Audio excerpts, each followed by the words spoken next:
Hello students, आप सभी जो 7वीं कक्षा के बच्चे 8th क्लास में गए हैं, 8वीं में गए हैं, उनके लिए संस्कृत की इस बार की किताब है रुचिरा, तीसरा भाग, अष्टम वर्गाय संस्कृत पाठ्यपुस्तकम।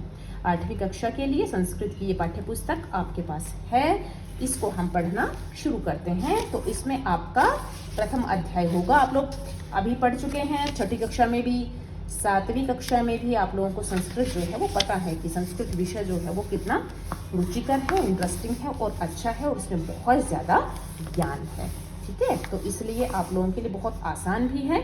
आप लोगों को पता है कि कौन से शब्द का क्या अर्थ होता है, तो इतना तो आपको पता है। इसलिए हम शुरू करते हैं। प्रथम पाठ आपका सुभाषितानी है।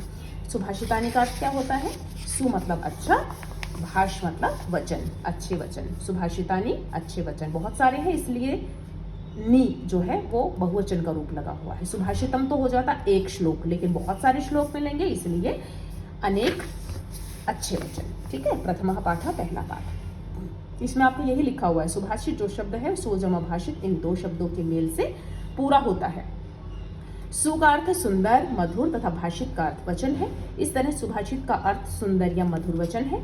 प्रस्तुत पाठ में सूक्ति मंजरी, नीति शतकम, मनुस्मृति, शिशुपाल वधम, पंचतंत्र में रोचक और विचार परक श्लोकों को इकट्ठा किया गया है, संग्रहित किया गया है।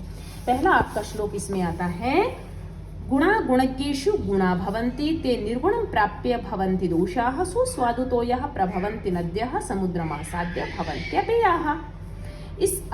इसका श्लोक का क्या अर्थ है? इस श्लोक का अर्थ है गुणा मतलब गुण, बहुत सारे गुण, अच्छी क्वालिटीज। गुणज्ञेषु जानकार लोगों में, जो गुणों को परखने वाले हैं, जो गुणों को जानते हैं, जिनके अंदर पहले से ही गुण हैं। तो गुणियों के अंदर गुणः भवन्ति, गुण होते हैं।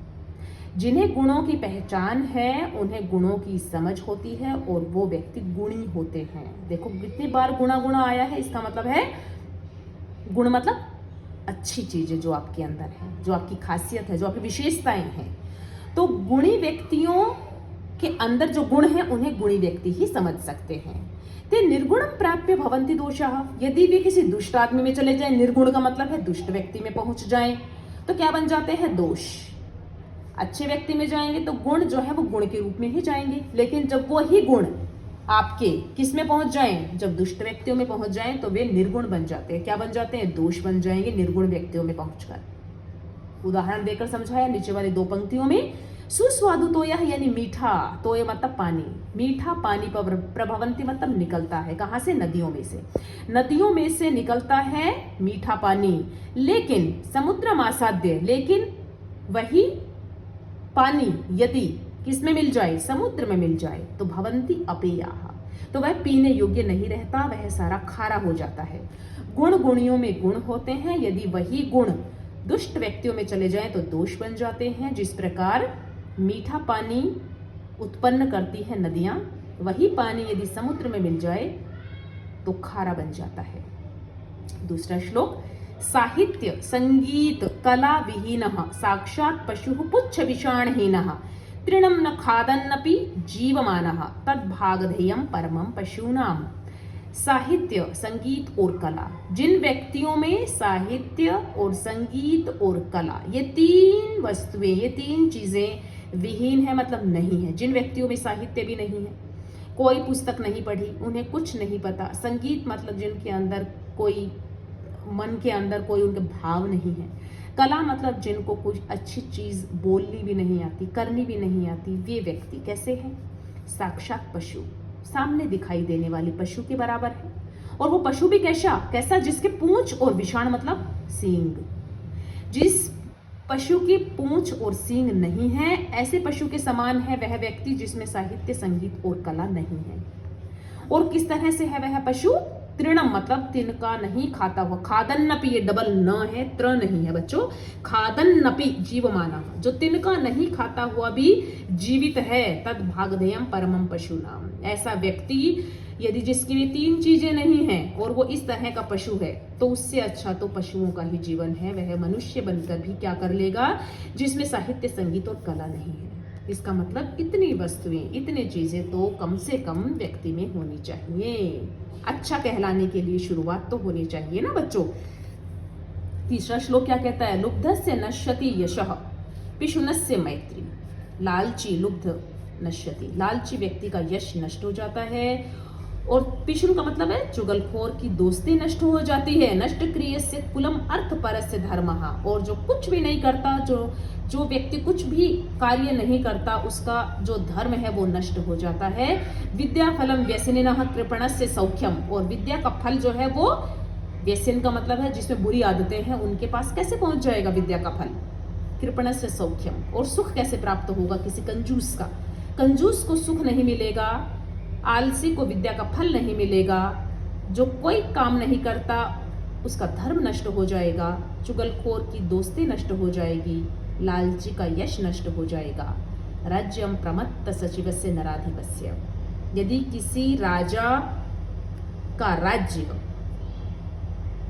कैसे है, आलसी मंत्रियों के पास है, उसका राज्य नहीं चलेगा। ऐसा राजा जिसके राज्य में आलसी मंत्री हैं, उसका राज्य नष्ट हो जाएगा। तो इस तरह के लोग नहीं बनने चाहिए, यानी इस तरह के लोगों के बनने से सिर्फ हानि है, लाभ नहीं है, इसलिए ऐसा नहीं बनना है बच्चों। नंबर चौथा क्या कहता है श्लोक? कहता है पीत्वा रसम तु कटुकम मधुरम समानम माधुर्यमेव जनयेन मधुमक्षिकासौ संतस्तथैव सम सज्जन दुर्जनानाम श्रुत्वा वचः मधुर सुक्त रसम सृजन्ति। बहुत अच्छा श्लोक है चौथा श्लोक। पीत्वा मतलब पीकर, रसम रस को, कटुकम कड़वा, मधुर मतलब मीठा, समानम मतलब बराबर, माधुर्यमेव मीठा ही, जनयेत पैदा करती है, कौन? मधुमक्षिका असौ, यह मधुमक्खी, असौ मतलब यह मधुमक्खी पैदा करती है मीठा ही रस। लेकिन पीत्वा रसम तु कटुकम और मधुरम, मधुमक्खी कड़वा रस भी पीती है और मीठा रस भी पीती है। जब फूल पे बैठती है ना, जब वो अपने छत्ते में शहद बनाती है, जिसे हम, बहुत मीठा शहद होता है जिसे हम बहुत स्वाद से चटकारे लेके चाटते हैं ना, तो उस वाले शहद को जब वो बनाती है तो हर फूल पर बैठती है, उसे पहचान नहीं है कि कौन से फूल से कौन सा रस निकलेगा। मीठा भी पीती है रस और कड़वा रस भी पीती है, लेकिन बनाती मीठा ही है मधुमक्खी। संतस तथा, उसी तरह से अब यहाँ पर दो जो पंक्तियां हैं इनमें उदाहरण दिया है कि संतस तथा सम सज्जन दुर्जनानाम। उसी प्रकार जो सज्जन व्यक्ति हैं वो दुर्जनों के पास भी बैठते हैं और सज्जनों के पास भी बैठते हैं, लेकिन श्रुत्वा वचः मधुर सुक्त रसम सृजन्ति, लेकिन बोलते मीठा ही है। सज्जन व्यक्ति मीठा ही बोलते हैं, उसी प्रकार मधुमक्खी भी मीठा ही बोलती है। ठीक है, उसके बाद इसको आप पांचवें वाले श्लोक को भी करते हैं। विहाय पौरुषम यो ही दैवमेव अवलंब्यते प्रासाद सिंहवत्तस्य मूर्धनि तिष्ठन्ति वायसाः। विहाय पौरुषम यो हि दैवम अवलंब्यते।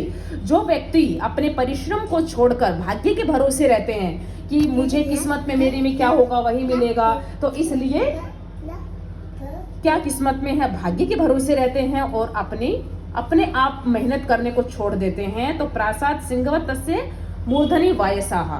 तो ऐसे शेर जो कोई काम नहीं करता, ऐसा शेर जो खाली लेटा रहे, तो उसको खाने पीने के लिए उसका शिकार उसके पास कैसे आएगा? जो व्यक्ति परिश्रम ही नहीं करेगा, भाग्य के भरोसे रहेगा, उसे कैसे सफलता मिलेगी? इसलिए हमें भाग्य भरोसे कभी नहीं रहना, अपना परिश्रम करें और उसके अनुसार हमें फल मिलेगा। छठा श्लोक है पुष्प पत्र फल छाया मूल वल्कल दारुभिः धन्या महीरूहाः येषां विमुखं यान्ति नार्थिनः। फूल, पत्ते, फल, छाया और उसकी जड़ें और उसकी छाल सब कुछ लाभदायक होता है। ऐसे धन्य हैं, महीरूह का मतलब ऐसे वृक्ष जो हैं वो धन्य हैं, महान हैं, जो ऐसा काम करते हैं, जो हमें फूल, पत्ते, फल, छाया, जड़ें और क्या देते हैं, शाखाएं और छाल, सब कुछ प्रदान करते हैं। ऐसे वृक्ष जो हैं वो धन्य हैं, जो कभी भी मतलब अपने स्वार्थी नहीं होते, कभी भी सेल्फिश नहीं होते कि हम पेड़ हैं, हमारे ऊपर आम लगे हैं, केले लगे हैं, जामुन लगे हैं, जो तोड़ेगा उसे क्या मिलेंगे, जो तोड़ेगा उसे मैं मारूंगा, जो तोड़ेगा उसे मैं तोड़ने नहीं दूं क्योंकि उसने मेरी जड़ों में कभी पानी नहीं डाला, ऐसे तो नहीं कहते ना। पेड़ हमेशा जो उनके ऊपर जो फल लगा है, जो उसका उपयोग है, नीम का फल है, उसके नीम का जो पेड़ है उसके कितने सारे फायदे हैं, तो हम उससे उसकी चीज़ों को बिना मांगे पेड़ से तोड़ लेते हैं, क्योंकि हमें ज़रूरत है, हमें स्वस्थ होना है। तो कभी भी हम देखते हैं कि जो वृक्ष हैं हमसे कभी बदले में कुछ नहीं मांगते, तो वो सेल्फिश नहीं होते, वो स्वार्थी नहीं होते। इसी प्रकार ऐसे वृक्ष जो है वो धन्य है। इसी तरह हमें भी बनना चाहिए। हम कभी भी जो हमसे हो सकता है हम दूसरों की सहायता करें, कभी बदले में कुछ ना मांगे। हमें पेड़ों से सीखना चाहिए। और लास्ट वाला जो 7वां श्लोक है वो है चिंतनीया ही विपदाम आदौ एव प्रतिक्रिया न कूप खननम युक्तम प्रदीप्यते वह्निना गृहे।